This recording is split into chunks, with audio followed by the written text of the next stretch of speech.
KFC chicken fry কিভাবে বাড়িতে খুব সহজ পদ্ধতিতে বানানো যায় সেই রেসিপিটাই শেয়ার করছি। আশা করছি রেসিপিটা আপনাদের প্রত্যেকেরই খুবই ভালো লাগবে। নমস্কার বন্ধুরা, গীতাস রান্নাবান্নাতে আপনাদের সবাইকে স্বাগত। আসুন দেখে নেওয়া যাক আমার আজকের এই রেসিপিটা। আর রেসিপিটা তৈরির জন্য এখানে আমি নর্মাল কারি কাট পিস করে কেটে নেওয়া চিকেনের টুকরো নিয়েছি।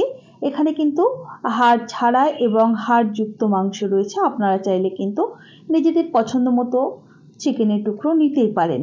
তো চিকেনটাকে ধুয়ে পরিষ্কার করে নিয়েছি। এখন এর মধ্যে দিয়ে দিচ্ছি হাফ চা চামচ লবণ, হাফ চা চামচ লাল লঙ্কা বা ঝাল লঙ্কার গুঁড়ো, কোয়ার্টার চামচ পরিমাণ গোলমরিচের গুঁড়ো, হাফ চা চামচ জিরে গুঁড়ো, হাফ চা চামচ ম্যাগি মশলা। অবশ্য করে ম্যাগি মশলাটা দেবেন, এতে স্বাদটা খুব ভালো আসবে। আর 2 চা চামচ পরিমাণ টক দই দিয়ে দিলাম। আর দিয়ে দিচ্ছি 1 চা চামচ আদা রসুন বাটা, সাথে 1 চা চামচের মতো ডার্ক সয়া সস। এবার এই মাংসটাকে খুব ভালোভাবে ম্যারিনেট করে নিতে হবে। ম্যারিনেট করে এটাকে আমি 1 ঘন্টার জন্য রেস্টে রেখে দেবো। 1 ঘন্টার বেশি রাখলে অবশ্যই ফ্রিজে রাখতে হবে। 1 ঘন্টা বাদে আমি দেখুন একটা বোলের মধ্যে বেশ কিছুটা পরিমাণ ময়দা নিয়ে নিয়েছি। আর নিয়ে নিচ্ছি মোটামুটি 2 টেবিল চামচের মতো কর্নফ্লোর। কর্নফ্লোরের পরিবর্তে কিন্তু চালের গুঁড়োও নিতে পারেন।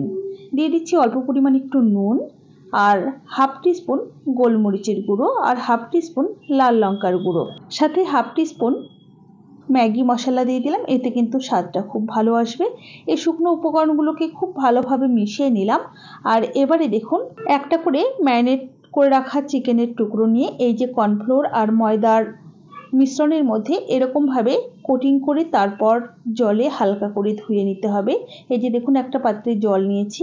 এবারে এই জলটাকে খুব ভালোভাবে ঝরিয়ে নিয়ে কর্নফ্লোর আর ময়দার মিশ্রণের মধ্যে দিয়ে আরও একবার খুব ভালোভাবে কোটিং করে নিতে হবে। আর ময়দাটাকে খুব ভালোভাবে ঝেড়ে তারপরে নিতে হবে।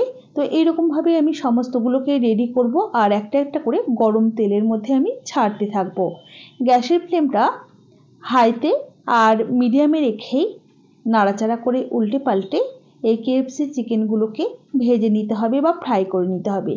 দেখুন মোটামুটি 4 থেকে 5 মিনিটের মতো সময় লাগবে এক এক ব্যাচের চিকেনগুলোকে ফ্রাই করতে।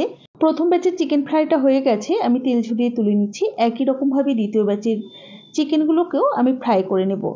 আপনি যদি আমার চ্যানেলের নতুন বন্ধু হয়ে থাকেন তাহলে অবশ্যই পাশে থাকা বেল আইকন সমেত আমার চ্যানেলটিকে সাবস্ক্রাইব করে নেওয়ার অনুরোধ রইল। রেসিপি কেমন লাগলো অবশ্যই জানাবেন। ভালো লাগলে একটা লাইক করবেন আর বন্ধুদের সাথে প্রচুর প্রচুর শেয়ার করবেন। তাহলে আজ এই পর্যন্তই। সকলে ভালো থাকবেন, সুস্থ থাকবেন। হাজির হয়ে যাব নতুন কোনো রেসিপি নিয়ে। ধন্যবাদ।